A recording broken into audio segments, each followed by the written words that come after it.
everybody, my name is Jaedin. Today we are going to learn about yoga. Alright? So, doing yoga helps unite your mind and your body. Performing yoga in the morning can help awaken and energize your mind and body to prepare you for the day.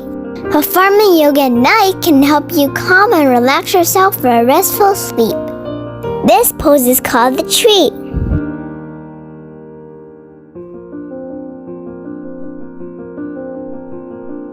This is the Peaceful Warrior 1 pose.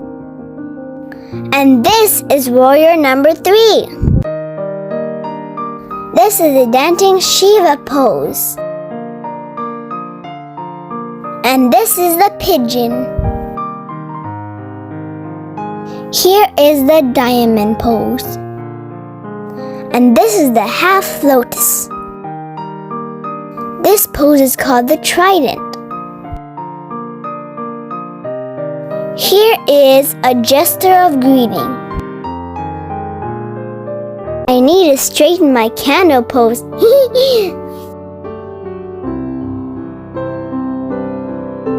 This pose is the Tweezers.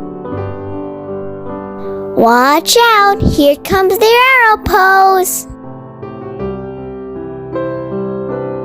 I like the three-legged dog pose. Here is the half moon. This is my favorite twisty pose. I just made this pose up. This is kind of a tough one. I hope you like my yoga pose, everybody. My yoga exercise. I'm saying something up to you. Bye. Wow.